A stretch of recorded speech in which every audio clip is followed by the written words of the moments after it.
Welcome back to my channel. ಇವತ್ತು ನಾವು ಮನೆಯಲ್ಲೇ ಮಸಾಲಾ ಪನ್ನೀರ್ನ ಯಾವ ರೀತಿ ತಯಾರು ಮಾಡಿ ಇಟ್ಕೊಳ್ಳೋದು ಅನ್ನೋದನ್ನ ತೋರಿಸ್ತಾ ಇದ್ದೀನಿ.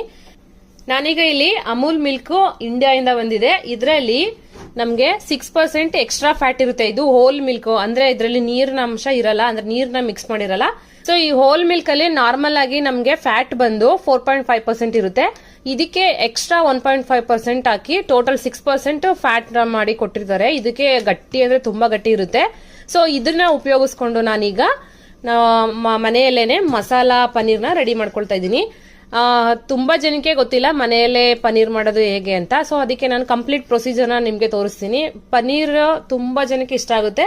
ನಾರ್ತ್ ಇಂಡಿಯನ್ಸ್ ತುಂಬಾ ಜನ ತಿಂತಾರೆ. ಇತ್ತೀಚೆಗೆ ಎಲ್ಲಾ ಕಡೆ ತಿಂತಾ ಇದಾರೆ ಪನ್ನೀರನ್ನ. ಸೊ ಈಗ ನಾವು ಒಂದ್ ಪಾತ್ರೆ ತಗೊಂಡಿದೀವಿ. ನಾರ್ಮಲ್ ಆಗಿ ಹಾಲನ್ನ ಬಿಸಿ ಮಾಡ್ಕೊಳ್ತೀವಲ್ಲ ಅದೇ ರೀತಿ. ಬಟ್ ಈ ತವಾ ಏನು ಬೇಸ್ ಏನಿದೆ ಇದಕ್ಕೆ ಅಂಟ್ಕೋಬಾರ್ದು ಅಂತ ಹೇಳಿದ್ರೆ ಸ್ವಲ್ಪ ನೀರನ್ನ ಹಾಕೋಬೇಕು. ಸ್ವಲ್ಪ ನೀರನ್ನ ಹಾಕಿ ನಾವು ಆಮೇಲೆ ಮಿಲ್ಕ್ ಹಾಕೋದ್ರಿಂದ ಏನಾಗುತ್ತೆ, ಆ ಮಿಲ್ಕ್ ಅನ್ನೋದು ಅಂಟ್ಕೊಳ್ಳೋದಿಲ್ಲ.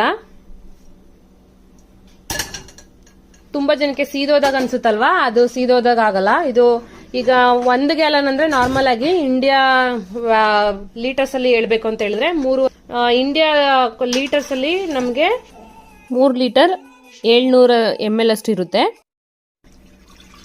ಸೊ ಈಗ ನಾನು ಪೂರ್ತಿ ಗಟ್ಟಿ ಹಾಲನ್ನ ಹಾಕ್ತಾ ಇದ್ದೀನಿ ಅಮೂಲ್ ಅವ್ರದ್ದು. ಸೊ ನಾನು ಇದು ಯಾವುದೇ ರೀತಿ ಪ್ರಮೋಷನ್ಗೆ ಮಾಡ್ತಾ ಇಲ್ಲ, ನಾರ್ಮಲ್ ಆಗಿ ವಿಡಿಯೋ ಮಾಡ್ತಾ ಇರೋದು. ನೀವೇನಾದ್ರೂ ನನಗೆ ಪ್ರಮೋಷನ್ ವಿಡಿಯೋಸ್ಗೆ ಕಾಂಟ್ಯಾಕ್ಟ್ ಮಾಡ್ಬೇಕಂತ ಹೇಳಿದ್ರೆ ನಾನು ಡಿಸ್ಕ್ರಿಪ್ಷನ್ ಬಾಕ್ಸ್ ಅಲ್ಲಿ ಮೇಲ್ ಐಡಿಯನ್ನು ಹಾಕಿರ್ತೀನಿ, ಅಲ್ಲಿ ನೀವು ಕಾಂಟ್ಯಾಕ್ಟ್ ಮಾಡಬಹುದು ನನ್ನನ್ನ. ಸೊ ಈಗ ತುಂಬೋಯ್ತು. ಇದು ಬಂದು ಕುಕ್ಕರು ಬಟರ್ಫ್ಲೈ ಅವರದು. ನಾನು ಆಲ್ರೆಡಿ ಪ್ರಾಡಕ್ಟ್ ಅನ್ನ ರಿವ್ಯೂ ಮಾಡಿದ್ದೀನಿ. ತುಂಬಾ ಚೆನ್ನಾಗಿದೆ. ಆಲ್ಮೋಸ್ಟ್ 1 ಇಯರ್ ಮೇಲೆ ಯೂಸ್ ಮಾಡ್ತಾ ಇದ್ದೀನಿ. ಇನ್ನು ನೋಡಿ ಎಷ್ಟು ಚೆನ್ನಾಗಿದೆ. ಸ್ಟೀಲು ತುಂಬಾ ಜನ ಭಯ ಪಡ್ತಾರಲ್ವಾ, ಸೀದೋಗುತ್ತೆ ಹಾಗೆ ಹೀಗೆ ಅಂತ. ನಾನು ಎಲ್ಲಾ ಅಡಿಗೆಗಳನ್ನ ಇದ್ರಲ್ಲೇ ಮಾಡ್ತೀನಿ, ಯಾವುದೇ ರೀತಿ ಸೀಯೋದಿಲ್ಲ.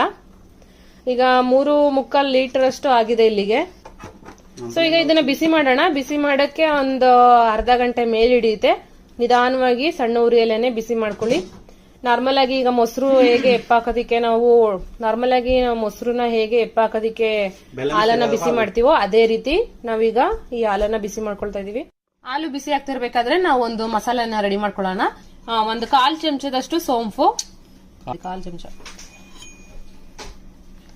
ಚಮಚ ಸೋಂಪು, ಒಂದು 7 ರಿಂದ 8 ಪೆಪ್ಪರು, ಒಂದು 10 ಕಾಳು ಮೆಣಸಿನ ಕಾಳು ಹಾಕ್ತಾ ಇದೀನಿ. ಪೆಪ್ಪರು, ಒಂದು 3 ಲವಂಗ ಹಾಕ್ತಾ ಇದೀನಿ. ಒಂದು ಅರ್ಧ ಇಂಚಷ್ಟು ಚಕ್ಕೆ ಹಾಕ್ತಾ ಇದೀನಿ. ಸಾರ ಅನಿಸಲ್ಲಿ ಒಂದೇ ಒಂದು ಹಾಕ್ತಾ ಇದೀನಿ. ಸಾರುವದಲ್ಲಿ ಒಂದೇ ಒಂದು ಚಕ್ಕೆ. ನಾನು ಆಲ್ರೆಡಿ ಸ್ವಲ್ಪ ಕೇಸರಿ ಮತ್ತೆ ಏಲಕ್ಕಿ ಪೌಡರ್ ಅನ್ನ ಮಾಡಿ ಇಟ್ಕೊಂಡಿದೀನಿ, ಅದನ್ನ ಹಾಕ್ತಾ ಇದೀನಿ ಸ್ವಲ್ಪ. ನೀವು ಇಲ್ಲ ಅಂತ ಹೇಳಿದ್ರೆ ಏಲಕ್ಕಿಯನ್ನ ಡೈರೆಕ್ಟ್ ಹಾಕ್ಬೋದು. ಸಾಫ್ರನ್ ಅನ್ನ ನೀವು ಸ್ಕಿಪ್ ಮಾಡ್ಕೊಳ್ಬಹುದು ಬೇಕಂತ ಹೇಳಿದ್ರೆ. ಇದನ್ನೆಲ್ಲ ಈಗ ಪೌಡರ್ ಮಾಡ್ಕೊಳ್ಳೋಣ. ನಮ್ಮ ಕಿಚನ್ ಟಿಪ್ಸ್ ಅಂಡ್ ಟ್ರಿಕ್ಸ್ ಅಲ್ಲಿ ಇದು ಒಂದು ಬೆಸ್ಟ್ ಮೆಥಡ್. ನೀವು ಇದನ್ನ ಟ್ರೈ ಮಾಡ್ಲೇಬೇಕು. ಈ ಮಸಾಲಾ ಪೌಡರ್ ರೆಡಿ ಆಗಿದೆ. ಈಗ ಇದನ್ನ ನಾವು ಹಾಲೊಳಗಡೆ ಹಾಕಿದ್ರೆ ಅದರಲ್ಲಿ ನಾವು ಎಲ್ಲ ಫಿಲ್ಟರ್ ಮಾಡಿದ್ಮೇಲೆ ಆ ವೇ ಅಲ್ಲೇ, ಅಂದ್ರೆ ಅದನ್ನ ಫಿಲ್ಟರ್ ಮಾಡಿ ತೆಗಿತೀವಲ್ಲ, ನೀರ್ನ ವೇ ಅಂತ ಕರೀತಾರೆ, ಅದ್ರಲ್ಲೇನೆ ಮಸಾಲೆ ಫ್ಲೇವರ್ ಜಾಸ್ತಿ ಹೋಗ್ಬಿಡುತ್ತೆ. ಸ್ವಲ್ಪ ಒಂದು ಅರ್ಧ % ಅಷ್ಟು ನಮ್ಗೆ ಸಿಗುತ್ತೆ. ನೀವು ಪನ್ನೀರ್ ಬಿರಿಯಾನಿ ಮಾಡಿದ್ರೆ ಒಳಗಡೆಗೆ ಮಸಾಲೆ ಎಲ್ಲ ಹೋಗ್ತಾ ಇಲ್ಲ ಅಂತ ಅನ್ಸದೇ ಇಲ್ಲ, ಅಷ್ಟು ಫ್ಲೇವರ್ಫುಲ್ ಆಗಿರುತ್ತೆ, ತುಂಬಾ ಚೆನ್ನಾಗಿರುತ್ತೆ. ಸ್ವಲ್ಪ ಫ್ಲೇವರ್ ಪನ್ನೀರಲ್ಲಿ ಮಿಗುತ್ತೆ. ಸೊ ಜಾಸ್ತಿ ಫ್ಲೇವರ್ ಆಗುತ್ತೆ ಅಂತ ಟೆನ್ಷನ್ ಏನ್ ಬೇಡ. ಬೇಕಂತ ಹೇಳಿದ್ರೆ ನೀವು ಸ್ವಲ್ಪ ಪ್ರಮಾಣನ ಕಮ್ಮಿ ಮಾಡ್ಕೊಳ್ಬಹುದು. ಪನ್ನೀರಲ್ಲೇ ಉಳ್ಕೊಳ್ಳೋ ಅಂತದ್ದು ಸ್ವಲ್ಪ ಪುದೀನ, ಒಂದು 5 ರಿಂದ 6 ಇಂಡಿಯನ್ ಚಿಲ್ಲಿ ಸಿಕ್ಕಿತ್ತು ನನಗೆ, ಅದನ್ನ ಕಟ್ ಮಾಡಿ ಸಣ್ಣದಾಗಿ ಕಟ್ ಮಾಡಿ ಇಟ್ಕೊಂಡಿದೀನಿ. ಜೊತೆಗೆ ಸ್ವಲ್ಪ ಕೊತ್ತಂಬರಿ ಸೊಪ್ಪನ್ನು ಕೂಡ ಕಟ್ ಮಾಡಿ ಇಟ್ಕೊಂಡಿದೀನಿ. ನೀವು ಇದು ಹಸಿ ಚಿಲ್ಲಿ ಬೇಡ ಅಂತ ಅನ್ಸಿದ್ರೆ ನೀವು ಸ್ಕಿಪ್ ಮಾಡ್ಕೊಳ್ಬಹುದು. ಹೊಟ್ಟೆ ಉರಿ ಬರುತ್ತೆ ಅಂತ ಅನ್ನೋರಿಗೆ, ಗ್ಯಾಸ್ಟ್ರಿಕ್ ಪ್ರಾಬ್ಲಮ್ ಇರೋರು ಸ್ಕಿಪ್ ಮಾಡ್ಕೊಳ್ಬಹುದು. ಅದ್ ಬೇಡ ಅಂತ ಹೇಳಿದ್ರೆ ರೆಡ್ ಚಿಲ್ಲಿ ಕೂಡ ನೀವು ಉಪಯೋಗಿಸ್ಕೊಳ್ಬಹುದು. ಮಧ್ಯದಲ್ಲಿ ಒಂದ್ಸರಿ ಈ ರೀತಿ ಕಲಸಿ, ಜಾಸ್ತಿ ಬಿಸಿ ಆಗೋದೇನ್ ಬೇಡ, ಸ್ವಲ್ಪ ಅದು ಹಾಲು ಒಡೆಯೋಷ್ಟು ಅವಕಾಶ ಇದ್ರೆ ಸಾಕು. ಕೊತ ಅಂತ ಮಳ್ಳದೇನ್ ಬೇಕಾಗಿಲ್ಲ. ಈ ಮಿಲ್ಕ್ ನಮ್ಗೆ ಎಷ್ಟು ಬಾಯ್ಲ್ ಆಗ್ಬೇಕಂತ ಹೇಳಿದ್ರೆ, ಟೆಂಪರೇಚರ್ ಅಲ್ಲಿ ನಾವು ಹೇಳ್ಬೇಕು ಅಂತ ಹೇಳಿದ್ರೆ 87 ಇಂದ ಅಥವಾ 96 ವರೆಗೂ ಇದು ಹೀಟ್ ಆಗ್ಬೇಕು. ಈಗ ಈ ಟೆಂಪರೇಚರ್ ಬಂದು ನನಗೆ 70 ಡಿಗ್ರಿ ಅಷ್ಟು ಬಂದಿದೆ. ಇನ್ನ ಒಂದು 10% ಎಕ್ಸ್ಟ್ರಾ ಆಗ್ಬೇಕು. ವೆಯ್ಟ್ ಮಾಡೋಣ. 10 ಡಿಗ್ರಿ ಅಷ್ಟು ಎಕ್ಸ್ಟ್ರಾ ಆದ್ರೆ ಇದಕ್ಕೆ ನಾವು ವಿನಿಗರ್ನ ಆಡ್ ಮಾಡಬೇಕು. ವಿನಿಗರ್ ಆಡ್ ಮಾಡೋದ್ರಿಂದ ಬೇಗ ಒಡೆದೋಗುತ್ತೆ ಹಾಲು. ಈಗ ನಾನೀಗ ಈ ಹಾಲ್ಗೆ ಮಸಾಲಾ ಪನ್ನೀರ್ ಅಲ್ವಾ ನಾವು ಮಾಡ್ತಾ ಇರೋದು, 1 ಚಮಚ ನಾನೀಗ ಕಲ್ಲುಪ್ಪನ್ನ ಹಾಕ್ತಾ ಇದೀನಿ. ಯಾಕಂತ ಹೇಳಿದ್ರೆ ನಾವು ಪನ್ನೀರ್ನ ನಾವು ಮಸಾಲಾ ಪನ್ನೀರ್ ಮಾಡಿದಾಗ ಒಳಗಡೆ ಉಪ್ಪು ಹೋಗಿಲ್ಲ, ಖಾರ ಹೋಗಿಲ್ಲ ಅಂತ ಟೆನ್ಷನ್ ಇರಲ್ಲ. ಸ್ವಲ್ಪ ಉಪ್ಪು ಮೊದಲೇ ಇರುತ್ತೆ. ವೇ ಅಲ್ಲಿ 70% ಪುದೀನ, ಕೊತ್ತಂಬರಿ ಸೊಪ್ಪು, ಚಿಲ್ಲಿ ಮತ್ತೆ ಮಸಾಲಾ ಎಲ್ಲಾನು ಹಾಕಿ ಮಿಕ್ಸ್ ಮಾಡಿ. ಈಗ ಹಾಲು ಕಂಪ್ಲೀಟ್ ಆಗಿ ಟೆಂಪರೇಚರ್ ಬಂದಿರುತ್ತೆ. ಈಗ ಟೆಂಪರೇಚರ್ ನಾನೀಗ 1 ಗ್ಲಾಸ್ ವಿನಿಗರ್ ತಗೊಂಡಿದ್ನಲ್ಲ ಅದನ್ನ ಹಾಕ್ತಾ ಇದೀನಿ. ಸ್ಟ್ರೈನ್ ಮಾಡೋದಕ್ಕೆ ತೆಗಿಯೋಣ.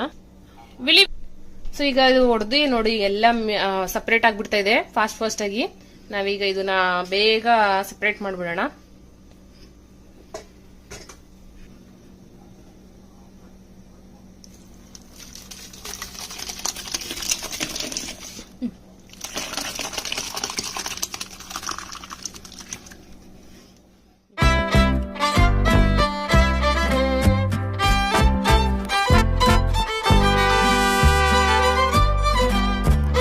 ಕಂಪ್ಲೀಟ್ ಆಗಿ ಸಪರೇಟ್ ಆಗಿಬಿಟ್ಟಿದೆ ನೋಡಿ. ಭಾರವಾಗಿರುವಂತ ಪ್ಲೇಟ್ ಪನ್ನೀರ್ ಕ್ಯೂಬ್ ರೆಡಿ ಆಗಿದೆ ಅಂತ ಅನ್ಕೊಂಡಿದೀನಿ. ನೋಡೋಣ, ಸ್ವಲ್ಪ ಇನ್ನೂ ಬಿಸಿ ಇದೆ. ಇದನ್ನ ತೆಗೆದು ಈಗ ನಾವು ಫ್ರಿಜ್ ಅಲ್ಲಿ ಇಡೋಣ. ಫ್ರಿಜ್ ಅಲ್ಲಿ ಇಟ್ಟರೆ ಕೂಲ್ ಆಗುತ್ತೆ. ಈಗ ಇದನ್ನ ತೆಗೆದು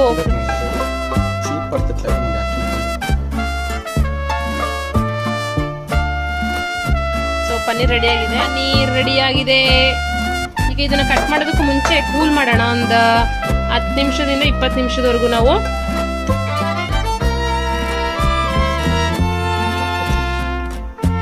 ಇಂತ ಎಕ್ಕೋ ಮರಿಬೇಕು. ವೇಟ್ ಪಟ್ಟದ್ದು ನೋಡಿ, ತುಂಬಾ ಸಾಫ್ಟ್ ಆಗಿ ಬಂದಿದೆ. ನೋಡ್ತಾ ಇರ್ಬೋದು, ನನ್ನ ಬೆರಳು ಕೆಳಗಡೆ ಹೋಗ್ತಾ ಇದೆ. ಈಗ ಇದನ್ನ ಸ್ವಲ್ಪ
ಈ ವಿಡಿಯೋಸ್ ನಿಮಗೆ ಇಷ್ಟ ಆದರೆ ಲೈಕ್ ಮಾಡಿ, ಶೇರ್ ಮಾಡಿ, ಸಬ್ಸ್ಕ್ರೈಬ್ ಮಾಡಿ. ನಿಮ್ಮ ಅಭಿಪ್ರಾಯನ ಕಮೆಂಟ್ ಮೂಲಕ ತಿಳಿಸೋದನ್ನ ಮರಿಬೇಡಿ.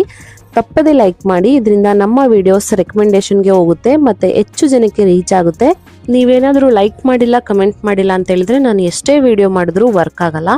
ನನ್ನ ವಿಡಿಯೋಸ್ ಹೆಚ್ಚು ಜನರಿಗೆ ರೀಚ್ ಆಗೋದಕ್ಕೆ ನಿಮ್ಮ ಸಪೋರ್ಟ್ ನನಗೆ ತುಂಬ ಮುಖ್ಯ. ನಿಮ್ಮ ಸಪೋರ್ಟ್ ಇಲ್ಲ ಅಂದರೆ ನಾನು ಬೆಳೆಯೋದಕ್ಕಾಗಲ್ಲ. ದಯವಿಟ್ಟು ಹೆಲ್ಪ್ ಮಾಡಿ, ಲೈಕ್ ಮಾಡಿ, ಶೇರ್ ಮಾಡಿ, ಸಬ್ಸ್ಕ್ರೈಬ್ ಮಾಡಿ. ಮತ್ತೆ ಮುಂದಿನ ವಿಡಿಯೋದಲ್ಲಿ ಸಿಗ್ತೀನಿ. ನಮಸ್ಕಾರ.